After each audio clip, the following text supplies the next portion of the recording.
नमस्कार मित्रो, मी प्राध्यापक डॉक्टर ए टी शिंदे, विभाग प्रमुख इंदिरा गांधी महाविद्यालय शिडको नांदेड. मित्रो, या व्हिडिओमध्ये आपण ऑगस्ट कॉम्ट यांचा जीवन परिचय याचा थोडक्यात आढावा घेणार आहोत. ऑगस्ट कॉम्ट हा समाजशास्त्राचा जनक आहे. फ्रान्सचा विचारवंत आहे. ऑगस्ट कॉम्ट यांनी सर्वप्रथम समाजशास्त्राच्या अभ्यासाला सुरुवात केलेली पाहावयास मिळते. सामाजिक घटनांचं अध्ययन ऑगस्ट कॉम्टच्या पूर्वी देखील होत होतं, परंतु ऑगस्ट कॉम्ट यांनी सामाजिक घटनांचं अध्ययन धार्मिक, आध्यात्मिक आणि आदर्शवादी तत्वाने न करता वैज्ञानिक पद्धतीने केलं जाऊ शकतं याविषयीचा एक वेगळा दृष्टिकोन मांडून एकंदरीत सामाजिक शास्त्रांच्या वर्गीकरणामध्ये नव्या शास्त्राची भर घातलेली आपल्याला पाहावयास मिळते. म्हणून ऑगस्ट कॉम्टला समाजशास्त्राचा जनक म्हटलं जातं. साधारणतः समाजशास्त्राचा पद्धतशीर अभ्यास हा 19व्या शतकात सुरू झालेला पाहावयास मिळतो. 19व्या शतकाच्या पूर्वी 200 वर्ष जगभरातील बौद्धिक विचारांच्या जगामध्ये, बौद्धिक विचार विश्वामध्ये फार मोठी स्थित्यंतरं आणि परिवर्तनं घडून आलेली आहेत. त्याचा परिणाम होऊन सामाजिक घटनांचं अध्ययन वैज्ञानिक पद्धतीने केलं जाऊ शकतं असा एक नवा विचार हा 19व्या शतकात सुरू झाला. आणि असं वैज्ञानिक पद्धतीने अध्ययन कसं करावं, शास्त्रीय पद्धतीने अध्ययन कसं करावं, निरीक्षण, अनुभव आणि वर्गीकरणाच्या आधारावर ही जी वैज्ञानिक पद्धती आहे त्याच्या आधारावर सामाजिक घटनांचं अध्ययन केलं जाऊ शकतं असं आग्रहाने प्रतिपादन करण्याचं काम ऑगस्ट कॉम्टने केलेलं आहे. अशा थोर विचारवंतांचा परिचय आपण अगदी थोडक्यामध्ये अभ्यासासाठी करणार आहोत. ऑगस्ट कॉम्ट आपण म्हटलं की फ्रान्सचा विचारवंत आहे. समाजशास्त्राच्या अध्ययनाला त्याने एक नवी दिशा देण्याचं काम केलेलं आहे. सामाजिक शास्त्रांमध्ये एक नवीन शास्त्र म्हणून समाजशास्त्र असं अतिशय मूलगामी शास्त्र निर्माण करण्याचं श्रेय ऑगस्ट कॉम्टला जातं. समाजाच्या अध्ययनाला एक वैज्ञानिक चौकट प्राप्त करून देण्याचं कार्य देखील ऑगस्ट कॉम्ट यांनी केलेलं पाहावयास मिळतं. समाजाचं अध्ययन हे अनुभव आणि निरीक्षणाच्या आधारावर केलं जाऊ शकतं आणि अनुभव निरीक्षणाच्या आधारावर जी तथ्य संकलित केली जातात, जे सिद्धांत मांडले जातात ते वस्तुनिष्ठ स्वरूपाचे असतात. असे वस्तुनिष्ठ विचार सामाजिक घटनांच्या बाबतीमध्ये नैसर्गिक शास्त्रांप्रमाणे मांडता येतात असे अतिशय आग्रहाने सांगण्याचे कार्य ऑगस्ट कॉम्ट यांनी या काळामध्ये केलेले पाहावयास मिळते. त्यामुळे जगभरातील सामाजिक विचारवंतांमध्ये समाजाचा शास्त्रीय अभ्यास करायला सुरुवात झाली किंवा विचारवंतांचं त्याकडे लक्ष वेधलं आणि असं लक्ष वेधून घेण्यासाठी ऑगस्ट कॉम्ट हे कारणीभूत आहेत. कारण ऑगस्ट कॉम्टनीच सर्वप्रथम समाजशास्त्रीय अध्ययनाला सुरुवात केलेली आपल्याला पाहावयास मिळते. अशा या महान समाजशास्त्रज्ञाचा जीवन परिचय आपण पाहत आहोत. साधारणतः जीवन परिचय विद्यार्थ्यांनी 10 मुद्द्यांमध्ये लिहिता येईल. पहिला मुद्दा प्रस्तावनेच्या अन्वयाने घेता येईल. दुसरा मुद्दा त्याचं जन्म आणि शिक्षण, ऑगस्ट कॉम्टचा जन्म आणि शिक्षण हा दुसरा मुद्दा होऊ शकतो. तिसरा मुद्दा वैवाहिक जीवन, चौथा मुद्दा व्यावसायिक जीवन, पाचवा मुद्दा विचारांचा प्रसार, सहावा मुद्दा त्या ऑगस्ट कॉम्टवर इतर विचारवंतांचा जो प्रभाव पडलेला आहे तो, सातवा मुद्दा ऑगस्ट कॉम्टनी समाजशास्त्रीय आणि एकंदरीत जे ग्रंथसंपदांचं लेखन केलेलं आहे तो मुद्दा होऊ शकतो. आणि ऑगस्ट कॉम्ट यांनी समाजशास्त्राला दिलेलं योगदान, ऑगस्ट कॉम्टचा देहांत किंवा मृत्यू आणि सारांश, अशा पद्धतीने विद्यार्थ्यांनी हा जो भाग आहे हा भाग आपण विश्लेषित करू शकता. अभ्यासाच्या आणि लिखाणाच्या सोयीसाठी फक्त आपण हे मुद्द्यांमध्ये वर्गीकरण केलेलं आहे. निबंध वजा आपल्याला त्याचं विश्लेषणसुद्धा मांडता येऊ शकतं. परंतु आपण जर मुद्देसूद या 10 पॉईंटच्या अन्वयाने केलं तर मात्र आपल्याला त्याचं फायदा होऊ शकतो. त्यातले प्रस्तावनेचा भाग आता आपण पाहिला. हा जो दुसरा भाग आहे तो आहे जन्म आणि शिक्षण. ऑगस्ट कॉम्ट यांचा जन्म 19 जानेवारी 1798 रोजी झालेला आहे. ऑगस्ट कॉम्टचा जन्म फ्रान्समधल्या मॉन्टपेलियर या शहरामध्ये झालेला आहे. मॉन्टपेलियर हे फ्रान्समधलं एक शहर आहे आणि या शहरामध्ये 19 जानेवारी 1798 रोजी ऑगस्ट कॉम्ट यांचा जन्म झालेला आहे. ऑगस्ट कॉम्टचे जे वडील आहेत ते वडील करवसुली अधिकारी होते, साधे करवसुली अधिकारी होते. आणि ऑगस्ट कॉम्टचं जे प्राथमिक शिक्षण आहे ते प्राथमिक शिक्षण त्यांच्या मूळ गावी म्हणजे मॉन्टपेलियर येथे झालं. प्राथमिक शिक्षण संपल्यानंतर इसवी सन 1814 साली पॅरिस शहरामध्ये त्या काळात अत्यंत नावाजलेली जी इकॉल पॉलिटेक्निक शिक्षण संस्था होती त्या शिक्षण संस्थेमध्ये ऑगस्ट कॉम्ट यांनी प्रवेश घेतलेला आहे. इथे इकॉल पॉलिटेक्निकमध्ये अनेक बौद्धिक विचारवंतांनी आपलं शिक्षण घेतलेलं आहे.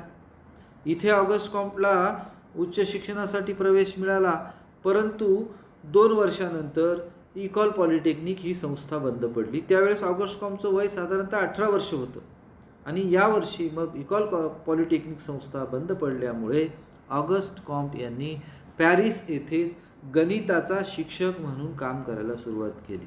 परंतु नंतरच्या काळामध्ये पुन्हा इकॉल पॉलिटेक्निक ही संस्था सुरू झाली आणि तिथे ऑगस्ट कॉम्टने आपलं काम आणि एकूण अध्ययन करायला सुरुवात केलेली आपल्याला पाहावयास मिळते. ऑगस्ट कॉम्टचं वैवाहिक जीवन समजून घेताना आपण हे काही मुद्दे अभ्यासू शकतो. ऑगस्ट कॉम्टचा विवाह कॅरोलिन मॅसिन या स्त्रीसोबत 1825 साली झालेला आहे. परंतु उभयतांचं जे वैवाहिक जीवन आहे ते सुख आणि शांतता पूर्ण असं नव्हतं. त्यांच्यामध्ये सतत मतभेद होत असत, कधीकधी कलहसुद्धा होत असत. त्यांच्यामध्ये मतभेद वैचारिक अशा प्रकारचे असल्याकारणाने त्यांचं फारसं पटून नव्हतं आणि मग त्याचा परिणाम असा झाला की ऑगस्ट कॉम्टचं एकंदरीत वैवाहिक जीवन हे अयशस्वी ठरलेलं आहे. ऑगस्ट कॉम्टचा आणि कॅरोलिन मॅसिन यांचं एकमेकांशी पटत नसल्याच्या कारणाने इसवी सन 1842 साली या दोघांनीही निर्णय घेतला आणि ते दोघंही वैवाहिक बंधनामधून मुक्त झालेले आपल्याला पाहावयास मिळतात. त्यांचा घटस्फोट झाला. ऑगस्ट कॉम्ट आणि मॅसिन यांनी घटस्फोट घेतला, परंतु पुढच्या 3 वर्षानंतर 1845 साली वॉक्स या स्त्रीसोबत ऑगस्ट कॉम्ट यांचा भावनिकदृष्ट्या घनिष्ठ असा संबंध आलेला आपल्याला पाहावयास मिळतो. परंतु ऑगस्ट कॉम्टचं दुर्दैव असं की पुढच्या 1 वर्षानंतर त्यांचा संबंध जो भावनिक असा वॉक्स स्त्रीशी आलेला होता या स्त्रीचा मृत्यू झाला. ती मरण पावली आणि पुन्हा ऑगस्ट कॉम्टच्या मानसिक खच्चीकरणामध्ये त्याचा परिणाम झालेला आपल्याला पाहावयास मिळतो. या काळात अगदी अल्प काळात वॉक्ससोबत जो भावनात्मक संबंध कॉम्टचा आलेला होता त्याचा जबरदस्त प्रभाव हा कॉम्टवर पडलेला आपल्याला त्याच्या विचारांमध्ये पाहावयास मिळतो. खास करून त्याने जे स्त्रीविषयक विचार मांडलेले आहेत त्या स्त्रीविषयक विचारांमध्ये आपला अशा प्रकारचा जो वॉक्सचा प्रभाव होता तो प्रभाव आपल्याला पाहावयास मिळतो. एकंदरीत जर आपण विचार केला या मुद्द्याच्या अनुषंगाने तर ऑगस्ट कॉम्ट यांचं जे वैवाहिक जीवन आहे हे वैवाहिक जीवन फारसं यशस्वी झालेलं दिसत नाही आणि अशा वैवाहिक जीवनामध्ये सातत्याने चढ उतार आलेले आपल्याला पाहावयास मिळतात. ऑगस्ट कॉम्टनी इसवी सन 1826 साली आपल्या विचारांचा प्रसार करण्यासाठी पॅरिस या शहरामध्ये एक भाषणाची मालिका सुरू केली. ही मालिका सुरू करून सामाजिक विचारांचा प्रसार त्यांनी पॅरिस या शहरामध्ये करायला सुरुवात केली होती. स्वतः जो सामाजिक विचार तो विविध ग्रंथांच्या माध्यमातून मांडत होता ते विचार पॅरिसमध्ये भाषणाच्या मालिकेमधून प्रसारित करण्याचं काम हे ऑगस्ट कॉम्टने केलेलं आपल्याला पाहावयास मिळतं. परंतु काय झालं? परंतु ऑगस्ट कॉम्ट यांना या भाषणाची मालिका सुरू केल्याच्या नंतरच्या कालावधीमध्ये मनोविकृतीचा झटका आला आणि या मनोविकृतीचा झटका आल्याच्या कारणाने ऑगस्ट कॉम्टला स्वतः त्यांनी आपल्या विचाराची जी प्रसार करण्याची जी मालिका सुरू केलेली होती ती मालिका अर्धवट बंद करावी लागली. परंतु आपल्या विचारांना प्रसारित करण्यासाठी जी भाषणाची मालिका तयार केलेली होती ती भाषणाची मालिका जरीही बंद करावी लागली असली तरीही विविध ग्रंथ नंतरच्या काळामध्ये लिहून त्यांनी आपले विचार जे मौलिक विचार आहेत सामाजिक घटनांचं वैज्ञानिक अध्ययन कशा पद्धतीनं केलं जावं हे दाखवून देणारे जे मौलिक विचार आहेत ते मौलिक विचार जगभर प्रसार व्हावा त्याचा म्हणून त्यांनी सातत्याने पुढच्या काळामध्ये ग्रंथलेखन केलेलं आपल्याला पाहावयास मिळतं. एकंदरीत ऑगस्ट कॉम्टचं वैवाहिक जीवन विचारांचा प्रसार करण्यासाठी केलेली भाषणाची मालिका, हे जर आपण पाहिलं, त्याच्यानंतरचा जर टप्पा बघितला तर आपल्याला मुद्दा सांगता येतो व्यावसायिक जीवन. मित्रहो, इकॉल पॉलिटेक्निक या संस्थेमध्ये जेव्हा ती पुन्हा सुरू झाली तेव्हा या अशा नवोदित इकॉल पॉलिटेक्निक संस्थेमध्ये साधारणतः 1832 ते 1842 या काळामध्ये कॉम्प्टने प्रथमतः ट्यूटर व नंतर परीक्षक म्हणून काम केले. परंतु तेथील अधिकाऱ्यांशी न पटल्यामुळे कॉम्प्टला आपली नोकरी व त्याद्वारे मिळणारे बरेचसे उत्पन्न हे गमवावे लागले. कॉम्प्टच्या या पडत्या काळामध्ये त्याचा चाहता जो आहे जॉन स्टुअर्ट मिल याने मदत केलेली आहे, प्रचंड मदत केली. ही नोकरी सुटल्यानंतर मात्र त्याची आर्थिक परिस्थिती ही अतिशय नाजूक झाली आणि या पडत्या काळामध्ये जॉन स्टुअर्ट यांनी त्यांना या आर्थिकदृष्ट्या मदत करण्याचं काम केलेलं पाहावयास मिळतं. त्याच्यानंतरचा मुद्दा आपल्याला सांगता येतो की कोणत्याही बौद्धिक विचारवंतावर आणि त्याच्या विचारांवर त्या तत्कालीन काळातील त्याचे जे समकालीन असतात त्या समकालीनाच्या विचारांचा बौद्धिक प्रभाव पडलेला पाहावयास मिळतो. त्याच्या पूर्वी होऊन गेलेल्या विचारवंतांचा सुद्धा विचारांचा प्रभाव पडलेला असतो, परंतु त्याच्या समकालीन जे विचारवंत आहेत त्यांच्याही सामाजिक सिद्धांताचं, वैचारिक विचारांचं, बौद्धिक विचारांचं प्रभाव हा ऑगस्ट कॉम्ट आणि कोणत्याही विचारवंतावर पडलेला आपल्याला पाहावयास मिळतो. याला ऑगस्ट कॉम्ट सुद्धा अपवाद नाही. ऑगस्ट कॉम्टच्या जीवनावर तत्कालीन विचारवंत बेंजामिन फ्रँकलिन हा इकॉल पॉलिटेक्निकमध्ये त्या काळामध्ये शिकत होता. बेंजामिन फ्रँकलिन यांनी जे सिद्धांत मांडलेले आहेत त्या सिद्धांताचा, त्यांच्या संकल्पनांचा प्रभावसुद्धा आपल्याला ऑगस्ट कॉम्टवर पडलेला दिसतो. ऑगस्ट कॉम्टने जे सिद्धांत मांडले त्या सिद्धांतात याची प्रचिती आपल्याला पाहायला मिळते. फ्रँकलिन यांच्या सान्निध्यात आल्यामुळे कॉम्टची जी वैचारिक जडणघडण आहे ती वैचारिक जडणघडण या काळात झालेली दिसून येते. नंतर इकॉल पॉलिटेक्निक संस्था बंद पडल्यानंतर त्यांचा सेंट सायमन यांच्याशी संपर्क आलेला पाहावयास मिळतो. यांच्याशी संपर्क आल्यानंतर सेंट सायमनचा सुद्धा प्रभाव ऑगस्ट कॉम्टच्या लिखाणावर आणि विचारांवर झालेला आहे. सेंट सायमन यांच्याकडून अनेक संकल्पना ह्या कॉम्टने घेतलेल्या आपल्याला दिसतात. सेंट सायमनच्या विचाराने ऑगस्ट कॉम्ट फारच प्रभावित झालेला होता. खूप अशा पद्धतीने त्याच्या विचाराचा पगडा हा ऑगस्ट कॉम्ट यांच्यावर पडलेला होता. लेखनाच्या अनुषंगाने जॉन स्टुअर्ट मिल यांचा देखील प्रभाव पाहायला मिळतो. जॉन स्टुअर्ट मिल हा ऑगस्ट कॉम्टचा चाहता मित्र होता. स्टुअर्ट मिलनी आयुष्यभर ऑगस्ट कॉम्टला साथ दिलेली आपल्याला पाहावयास मिळते आणि असा मित्र असलेला, ऑगस्ट कॉम्टचा चाहता असलेला जो जॉन स्टुअर्ट मिल आहे त्यांचा देखील विचारांचा प्रभाव हा ऑगस्ट कॉम्टवर पडलेला पाहावयास मिळतो. म्हणजे बेंजामिन फ्रँकलिन, सेंट सायमन आणि स्टुअर्ट मिल या 3 बौद्धिक विचारवंतांचा, त्या काळातील सामाजिक विचारवंतांचा प्रभाव हा ऑगस्ट कॉम्टच्या विचारांवर, सिद्धांतांवर आपल्याला पडलेला पाहावयास मिळतो. ऑगस्ट कॉम्ट यांनी अनेक महत्त्वपूर्ण ग्रंथ लिहिले. त्यातले जर ग्रंथांचा विचार केला तर आपल्याला पाहावयास मिळतं की 1822 मध्ये the plan for scientific word necessary to reorganize society नावाचा ग्रंथ लिहिला. या ग्रंथाचं मोठं कौतुक झालं. अनेक बौद्धिक विचारवंतांनी या ग्रंथाची प्रशंसा केली. त्यानंतर 1826 मध्ये त्यांनी जो दुसरा ग्रंथ लिहिला, कन्सिडरेशन ऑन स्पिरिच्युअल पॉवर नावाचा ग्रंथ लिहिला. त्यानंतर the course of positive philosophy हा ग्रंथ लिहिला. हा ग्रंथ एकूण 6 खंडांमध्ये ऑगस्ट कॉम्ट यांनी प्रकाशित केलेला आपल्याला पाहावयास मिळतो. 1830 ते 1842 एकंदरीत 12 वर्ष द कोर्स ऑफ पॉझिटिव्ह फिलॉसॉफीचं लेखन हे ऑगस्ट कॉम्ट यांनी केलेलं दिसून येतं आणि हा 6 खंडांमध्ये प्रकाशित झालेला आहे. याच 6 खंडापैकी जो 4था खंड आहे त्या 4थ्या खंडाला ऑगस्ट कॉम्ट यांनी सामाजिक भौतिकशास्त्र असं नाव दिलं होतं आणि नंतरच्या काळामध्ये त्यांनी ते नाव बदललं, त्याचं नाव समाजशास्त्र असं ठेवलेलं आहे. त्याचं सविस्तर आढावा आपल्याला पुढच्या एका व्हिडिओमध्ये घ्यावयाचा आहे. त्यानंतर त्यांनी 1844 मध्ये डिस्कोर्स ऑफ पॉझिटिव्ह स्पिरिट नावाचा ग्रंथ लिहिला. 1849 मध्ये पॉझिटिव्हिस्ट कॅलेंडर हा ग्रंथ लिहिला.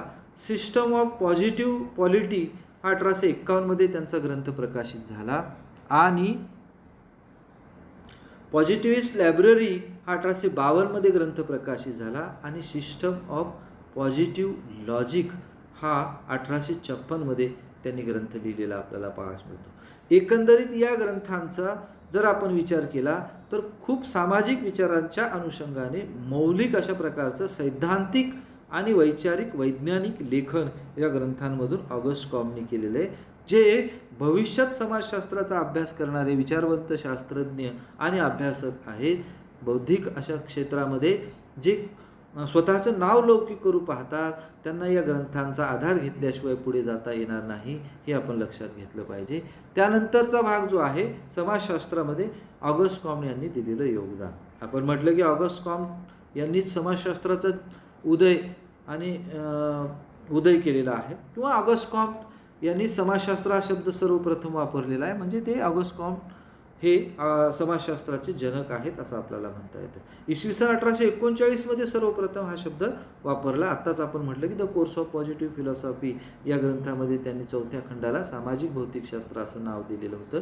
आणि हे नाव नंतरच्या काळामध्ये त्यांना बदलावं लागलं. त्याचं कारण असं की बेल्जियमचा जो क्विटलेट नावाचा गणिताचा अभ्यासक होता, त्यांनी आपल्या एका निबंधाला सामाजिक भौतिकशास्त्र हे 1835 मध्ये नाव दिलेलं होतं. आणि 1835 मध्ये त्यांनी नाव दिल्यामुळे नाईलाजाने 1839 मध्ये ऑगस्ट कॉम्टला आपल्या सामाजिक भौतिकशास्त्र या कोर्स ऑफ पॉझिटिव्ह फिलॉसॉफीच्या 4थ्या खंडाचं नामकरण करावं लागलं. आणि त्यांना समाजशास्त्र असं नवीन नाव दिलं. आणि खऱ्या अर्थाने सामाजिक शास्त्रांमध्ये एका नव्या शास्त्राचा उदय झाला. आणि समाजशास्त्राचा नुसतं उदय केलेला नाही तर शास्त्राचं वर्गीकरण करून समाजशास्त्राचा अभ्यासविषय आणि व्याप्ती निश्चित करण्याचं काम आणि समाजशास्त्राला वैज्ञानिक दर्जा प्राप्त करून देण्याचं काम ऑगस्ट कॉम्टने केलेलं आहे. एवढंच नाही तर ऑगस्ट कॉम्ट यांचा मानवी बुद्धीच्या विकासाचा किंवा मानवी प्रगतीचा नियम, 3 अवस्थांचा नियम, प्रत्यक्षवादाचा सिद्धांत, शास्त्राच्या वर्गीकरणाचा सिद्धांत, सामाजिक स्थितीशास्त्र आणि गतिशास्त्राचा सिद्धांत आणि समाजशास्त्र एक विज्ञान अशा प्रकारचे महत्त्वपूर्ण सिद्धांत मांडून वैज्ञानिक पद्धतीने आपले विचार मांडून त्यांनी सामाजिक क्षेत्रामध्ये खूप मोठं योगदान दिलेलं आहे. आपणास ऑगस्ट कॉम्ट यांचं योगदान हे विसरता येणार नाही, हे आपण लक्षात घेतलं पाहिजे. अशा महान विचारवंताचा मृत्यू या अनुषंगाने आपण आता चर्चा करणार आहोत. सामाजिक विचारांच्या बौद्धिक पटलावर एक नवं समाजशास्त्र ज्यांनी निर्माण केलं त्यांचं वयाच्या 59व्या वर्षी म्हणजेच 5 सप्टेंबर 1857 रोजी देहांत झाला, त्यांचा मृत्यू झाला, शेवट झाला. आणि लौकिक अर्थाने ऑगस्ट कॉम्ट जरी आपल्यात नसले तरी ऑगस्ट कॉम्ट हा विचारवंत मृत्यू पावला जरी असला तरी देखील त्यांच्या सामाजिक विचारांच्या माध्यमातून ते आजही बौद्धिक विचार विश्वामध्ये जिवंत असलेले आपल्याला पाहावयास मिळतात. एवढंच नाही मित्रहो, तर ऑगस्ट कॉम्टचे विचार सातत्याने सामाजिक विचारांचा अभ्यास करणाऱ्या सर्व व्यक्तींना, संशोधकांना, विचारवंतांना एक प्रेरणा देणारे, दिशा देणारे आणि मार्गदर्शन करणारे आहेत. यामध्ये कुठलंही दुमत असता कामा नये. समाजशास्त्राच्या विकासाचा पाया त्यांनी रचून दिला, हे योगदान कुणालाही नाकारता येणार नाही, हे आपण ध्यानात घेतलं पाहिजे. आणि इथे आपण थांबूयात. धन्यवाद.